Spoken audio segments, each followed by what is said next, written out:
Kalau motosikal besar ni kita akan hantar pergi ke bengkel-bengkel besar kan. Tapi untuk kali ni kita cuba untuk buat pertama kalinya, buat semua perkara berkenaan dengan motor ni sendiri.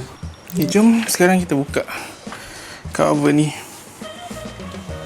Sebabkan cover ni pun ada minyak, jadi kita kena extendkan sikit minyak ni ke area sini.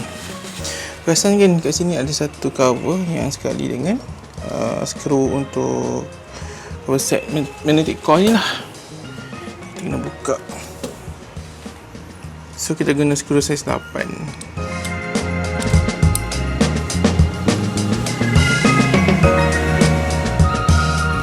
Dari atas dulu.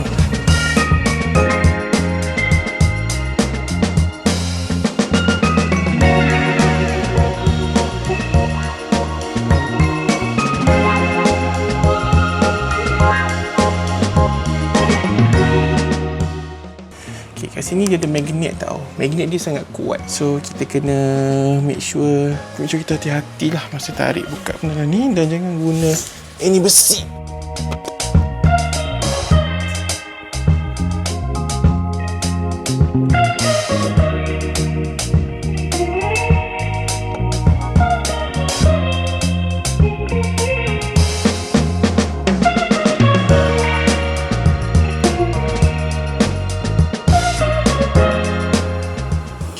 So inilah barangnya.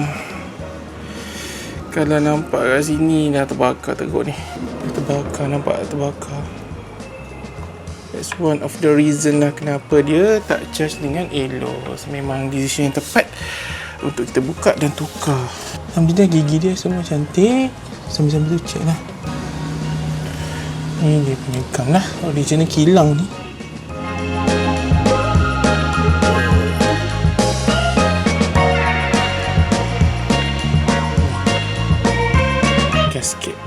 Gasket ni. Ini boleh buang. Alright, untuk seterusnya kita kena buka lah. Dalam ni kan ada minyak, so kita kena keringkan lah. Ni dia punya pindah untuk make sure dia punya wire tak bergerak. Perasan kan ni kat sini tu dia ada getah. Ni memang kita kena letak seal sikit. So boleh cabut.